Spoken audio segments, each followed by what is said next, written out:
وہاں پر ان کا نام جو ہے حضرت نوح علیہ السلام کے نام نہیں دیا گیا، بلکہ ایک ٹائٹل دیا گیا منو. منو کسی کا نام نہیں تھا. اور الگ الگ دور کے الگ الگ بڑی شخصیات کو منو کہا گیا. اس کے بارے میں پھر میں اسی ٹاپک میں آگے بھی کچھ اور کہوں گا منو کے بارے میں. لیکن یہ ایک ٹائٹل تھا، ایک خطاب تھا، ایک لقب تھا یہ، جو بہت اونچی کسی شخصیت کو دیا جاتا تھا، اور وہ اپنے دور میں ایک ہی ہوتی تھی بس. تو یہ اپنے زمانے کے یہ جو تھے حضرت نوح علیہ السلام، ان کو وہاں پر کہا گیا ان سارے پرانوں میں سیلاب والے منو، مہاجل پلاون والے منو، یہ الگ الگ پہچانوں کے اعتبار سے. تو ان کے ساتھ میں یہ پوری یہ سٹوری، اور پوری دنیا نے، سارے دنیا کے ہر مذہب کے اسکالرز نے اس بات کو فائنلی مانا ہے کہ انڈین ٹریڈیشنز کے اندر جو بہت زیادہ ذکر ہے اس سیلاب کی کہانی کا، الگ الگ بہت سی کتابوں کے اندر، وہ حضرت نوح علیہ السلام کے سیلاب ہی کا ہے. اور یہ منو جو کہہ رہے ہیں، سیلاب والے منو جنہیں کہہ رہے ہیں، یہ حضرت نوح علیہ السلام ہی ہیں. اس پر اب کوئی اختلاف دنیا میں نہیں بچا ہے، ریسرچ اسکالرز میں کہیں نہیں کوئی اختلاف اس پر. تو جب یہ سیلاب کی بات آ رہی ہے اور ہندوستان سے تعلق کی بات آ رہی ہے، تو اب ہم انڈین ٹریڈیشن میں کچھ اور جا کر دیکھتے ہیں. بات تو اوریجنل تو ہم نے قرآن سے شروع کی کہ قرآن نے بالکل آئیڈینٹیفائی کر دیا قوم کون سی ہے. اب اس کے بعد پھر ہم ان کی ٹریڈیشنز کے اندر بات کو گھس رہے ہیں. یہ تو خالی صرف سپورٹس ہیں. دنیا میں سب سے زیادہ یہ سٹوری اور کہانی یہاں پر مل رہی ہے. اب ان میں سے ایک قرآن میں ان کا اوریجنل نام دیا ہوا ہے، ٹائٹل منو نہیں. اس منو کا نام کیا تھا؟ تو یہ بھوشیہ پران ہے، اس کا پرتی سرگ پرو. بھوشیہ پران کے جو بہت سے پرو ہوتے ہیں، اس کے اندر اس میں سے پرو کے نام ہیں، جیسے کتابوں کے نام ہوتے ہیں کسی بڑی تصنیف کے اندر. اس میں اس کتاب یہ بھوشیہ پران کی کہ اس سیکشن کا نام ہے پرتی سرگ پرو. اس پرتی سرگ پرو کے اندر اوریجنل سنسکرت کے اندر وتس نیو، یہ ان کا نام دیا ہوا ہے نیو. اب یہ تھوڑا سا اچارن یا پروننسیشن یا تلفظ کا فرق ہے. اور ہندی ترجمے میں انہوں نے اس کو نو ہی لکھا ہے، یعنی وہ اس کا ٹرانسلیشن کرنے والے بھی حضرت نوح علیہ السلام کی حیثیت سے جانتے ہیں. نام وہاں پہ نیو جو دیا ہوا ہے وہ نو ہے. تو ہندی ٹرانسلیشن جو اس کے نیچے موجود ہے، سنسکرت کے نیچے، سنسکرت میں تو نیو لفظ ہے اور ہندی میں نوح لفظ ہے. پھر یہاں اس پیج کے اوپر، یہ بھی آپ کو اس کا کلیئر پکچر نظر نہیں آ رہی ہوگی، اس پیج کے اوپر یہ بات بھی، یہ ریڈ ایک انڈر لائن میں نے کیا ہوا ہے، معلوم نہیں وہ بھی نظر آ رہی ہے نہیں آ رہی ہے. یہ لکھا ہوا ہے کہ وہ 500 سال تک یہاں رہے تھے. اب ہماری ٹریڈیشنز کے اندر بھی ہمیں اپنے روایات کے اندر مل رہا ہے کہ حضرت نوح علیہ السلام کے سیلاب سے پہلے جو جس جگہ پہ تھے، جس علاقے میں تھے، اس کو 550 سال کی بات مل رہی ہے روایت کے. 550 سال تک انہوں نے دعوت کا کام کیا. پھر سیلاب آیا، تو اس کے بعد پھر سیلاب کے بعد پھر دعوت کا کام جاری رکھا. کل عمر ان کی جو تھی وہ 950 سال تھی. یہاں یہ کہا جا رہا ہے کہ وہ نیو جو تھے، انہوں نے وہ 500 سال تک ان کی رین یا ان کی حکومت یا ان کا راج چلا تھا، یہ 500 سال تک. اور پھر نیچے اور سیلاب کے واقعے کا ذکر ہے کہ ان سے جب کہا گیا تھا کہ تم نے ایک ناؤ بنانا اور اس کے اندر تم بہت عظیم ہو جاؤ گے، اور اس میں بیٹھ کر لوگوں کی زندگی بچانا جو تمہارے ساتھ میں بیٹھیں گے، اور تم بہت بڑے ہو جاؤ گے. اس سے سیلاب کے واقعے کا ذکر ہے. یہ وہاں پر میں یہ بتانا چاہ رہا ہوں کہ ایک جگہ کم از کم نام بھی اوریجنل یہی دیا ہے انہوں نے ان منو کا. باقی سارے پرانوں میں ان کا نام ٹائٹل یا منو سے ہے، یہاں پر نیوح نام ہے، اور اس کو انہوں نے ہندی ٹرانسلیشن میں نوح کر دیا ہے. یہ سنسکرت کی دنیا کی سب سے آتھینٹک ڈکشنری، اس کے ٹکر کی کوئی دوسری ڈکشنری نہیں ہے سنسکرت زبان کی. سر مونیئر ولیمز کی ریس میں تو بہت موٹی، اتنے الفاظ کی سنسکرت کی کوئی دوسری ڈکشنری نہیں ہے. پھر ہر لفظ کو انہوں نے یہ بتایا کہ یہ لفظ کہاں کہاں آیا ہے، کس ہندو کس کتاب کے اندر استعمال ہوا ہے. اس میں ساتھ میں یہ بھی حوالہ ہے پوری ڈکشنری کے اندر. بڑا عظیم کام ہے، بہت بڑا کام ہے. اس میں پھر یہ میں نے ڈھونڈا کہ اس کا مادہ حضرت نوح علیہ السلام کا کہیں ان کے نام کا ملنا چاہیے نا. عرب نہیں ہے یہ. جب یہ عرب نہیں ہے تو ان کا مادہ ہمیں پلیس ہو رہا ہے، کہیں ملتا نہیں، اس کے اندر نہیں ملتا. ہیبریو زبان میں، عبرانی میں نہیں ملتا، بات ختم کر دی گئی.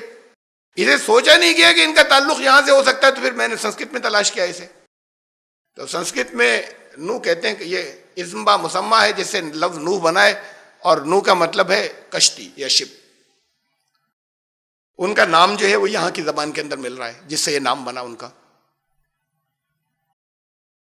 پھر اس کے آگے پھر ایک پران، بہت سے پران کے میں نے ابھی حوالے دیے. یہ پران جو ہے اس کا نام ہے متسیہ پران.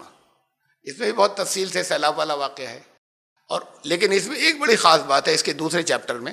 اس میں یہ لکھا ہوا ہے کہ جب یہ پانی کی قیامت ختم ہوگی تو ساری دنیا ڈوب چکی ہوگی. حضرت نوح علیہ السلام سے کہا جا رہا ہے کہ پھر تمہارے ذریعے مخلوق سرشٹی دوبارہ شروع ہوگی، کریشن دوبارہ شروع ہوگی، انسان دوبارہ شروع ہوں گے تم لوگوں کے ذریعے، اور پھر میں تمہیں وید دوں گا دوبارہ. یہ بہت عجیب بات ہے کہ ان کی ایک کتاب میں آیا، ابھی تک ان کو یہ نہیں معلوم کہ یہ کتابیں جنہیں یہ خدا کا کلام ماننے کا دعویٰ کرتے ہیں، یہ اس کا کوئی نبی تھا، پروفٹ، نبوت اور پروفٹ کا تو یہاں سے تصور ہی ختم ہو گیا ہے ہندوستان سے۔ یہاں صاف صاف لکھا ہوا ہے حضرت نوح علیہ السلام کے لیے کہ دوبارہ وید دوں گا تمہیں، اور حضرت نوح علیہ السلام کو یا ان منو کو دیوتا نہیں بنایا گیا یہاں تو ذرا سارا کوئی بڑا ہوتا ہے وہ بھگوے کپڑے وپڑے پہن کے بیٹھ جاتا ہے، اس کو دیوتا کہنے لگتے ہیں، وہ ایشور کا اوتار کہنے لگتے ہیں۔ حضرت نوح علیہ السلام جو ہیں ان سے کہا گیا کہ اب تمہیں وید میں دوبارہ دوں گا، یعنی اب ان کے مطابق وید حضرت نوح علیہ السلام کی کتابیں ہیں، حضرت وید نوح علیہ السلام پر نازل ہوئی تھی، ان کی بات کہہ رہا ہوں میں، ان کے مطابق ہندوستان سے رشتہ تو ثابت ہو رہا ہے۔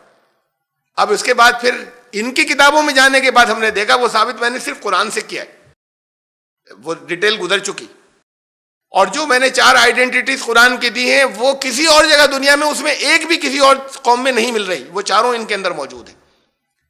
اب پھر اس کے بعد ہم ان کی ٹریڈیشنز کو دیکھ رہے تھے، اب اس میں آ رہا ہے کہ یہ جسے اپنی مذہبی کتابیں کہتے ہیں، جسے خدا کا کلام کہتے ہیں، ورڈ آف گاڈ کہتے ہیں، اس کے بارے میں آ رہا ہے ان کے ایک قرآن کے اندر کہ وہ حضرت نوح علیہ السلام کے اوپر نازل ہوئے اور کہا وید تمہیں دوبارہ دوں گا۔ اس کا مطلب سیلاب سے پہلے کے لوگ تو ہو گئے ختم، اور اس کے بعد پھر حضرت نوح علیہ السلام ہو سکتا ہے کسی اور علاقے اور جہاں پہ بھی کشتی کی اس کے آس پاس وہ لوگ کہیں اور گزرے ہوں، دنیا کے اور حصوں میں گئے ہوں، عذاب کی جگہ جہاں سے عذاب شروع ہوا عذاب عالمگیر تھا، لیکن جہاں سے شروع ہوا وہاں دوبارہ نبی اور رسول نہیں جاتے، تو پھر دوبارہ ادھر نہیں آئے ہوں گے وہ۔ لیکن یہ 500 سال سیلاب سے پہلے کے انہوں نے یہاں پر گزارے، اور حضرت نوح علیہ السلام کا اس کا مطلب وید دوبارہ دوں گا کا مطلب ان کی وید سیلاب سے پہلے والے حصے کا کلام خدا کا کلام ہے، ان کے ابھی جو کچھ یہ کہہ رہے ہیں اگر اسے مانا جائے تو ان کے عقیدے کے مطابق سیلاب سے پہلے کا حصہ جو ان کے اوپر نازل ہوا وہ حصہ جو ہے وہ وید ہے، سیلاب کے بعد کا نہیں، وہ حصہ جو ہے وہ وید ہے۔ یہ ان کی ایک یہاں سے انڈیکیشن یا اشارے ملتے ہیں، ابھی اسے ہم اور پرکھیں گے، اس کو اور ہم جج کریں گے، اس بات کو۔ بات ساری چل رہی وہاں سے، اس جگہ سے، قرآن شریف کی اس آیت سے جہاں پر حضرت نوح علیہ السلام کے بارے میں یہ کہا تھا کہ تمہارے پاس تو یہ نیچ لوگ جب بیٹھتے ہیں تو ہم تو آ بھی نہیں سکتے، ان کے ساتھ نہیں آ سکتے ہم، جو تمہاری اتباع کرنے والے ہماری نظر میں تو پہلی نظر میں ہر آدمی دیکھ کے کہہ دے گا یہ نیچ لوگ ہیں۔ تو پھر حضرت نوح علیہ السلام کی قوم کی آئیڈینٹی جو کچھ آئی ہے، جس کے اوپر تفصیل سے کبھی نہیں کہا گیا ہے یا جس کے اوپر زیادہ ریسرچ نہیں کی گئی ہے، چیزیں بائبل والوں سے جو لے لی گئی ہیں جو غلط اور وہ ہمارے یہاں جگہ جگہ درج ہیں اور اس کو مانا جاتا ہے، اس کے اندر جس کریکشن کی ضرورت ہے وہ تفصیلات میں دے رہا تھا، ابھی یہ پوری نہیں ہوئی، اور پوری تو ظاہر ہے کہ ایک اور لمبی اس کے اندر جتنی ڈیٹیلز ہیں ریسرچ کی وہ بہت زیادہ ہیں، وہ پوری تو ہوں گی بھی نہیں، لیکن بہت کچھ اہم حصے جو ہیں میں آگے اور رکھوں گا اس سے متعلق۔ تو چونکہ وقت ہو گیا ہے تو پھر یہاں سے پھر ہم دوبارہ شروع کریں گے اگلی مرتبہ، بہت جلدی سے اس کا خلاصہ دے دوں گا میں 2-3 جملوں کے اندر ابھی تک کا، اور پھر یہاں سے آگے پھر جاری کریں گے۔ اور میں پھر اسے دوبارہ اس بات کو میں پھر کہہ دوں کہ وہ لوگ جو دعوت والے ہیں، اور اس وقت ذرا آج کے دور میں دعوت کا کام زیادہ اہم ہو گیا ہے یہاں ہندوستان میں، ان کے لیے خاص طور سے یہ صرف قرآن کی تفسیر سننے کے لیے، یہ باقی اور لوگوں کے لیے ہے، لیکن ان کے لیے صرف ایسے نہیں کہ قرآن کی بہت سی چیزوں کے لیے بعض نئے نکات میں رکھ دیتا ہوں ایسے جس پر پہلے تحقیق نہیں ہوئی اس میں کی کوئی چیز ہو۔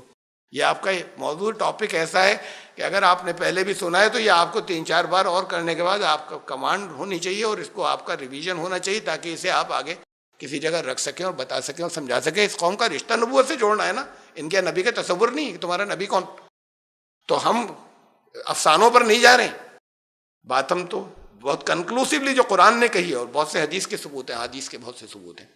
ابھی سمجھا ہی جاتا ہے کہ قرآن و حدیث میں تو حضرت نوح کا علاقہ دیا ہی نہیں گیا، قرآن تو کہتا ہے کہ اس کے اندر ہم نے کچھ بھی نہیں چھوڑا، چیزیں نکلتی چلی آ رہی ہیں جو پہلے کے لوگوں کو نہیں نظر آئی تھی، آئندہ نکلتی چلی جائیں گی جو آج نظر نہیں آئیں گی، آئندہ ملتی چلی جائیں گی۔